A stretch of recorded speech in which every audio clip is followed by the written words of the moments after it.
আসসালামু আলাইকুম ওয়া রাহমাতুল্লাহ।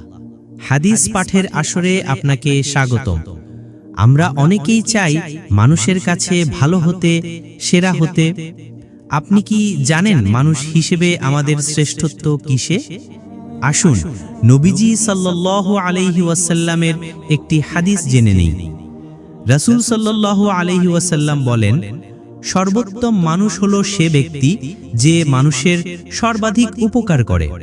জাবির বিন আব্দুল্লাহ আল আনসারী থেকে বর্ণিত, রাসূল বলেন, المؤمن يألف ويؤلف ولا خير في من لا يألف ولا يؤلف وخير الناس أنفعهم للناس।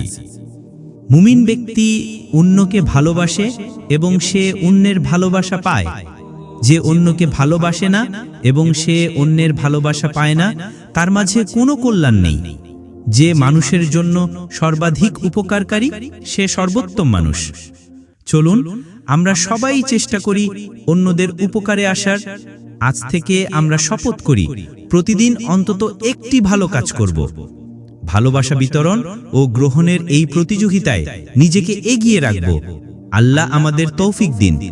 আমিন।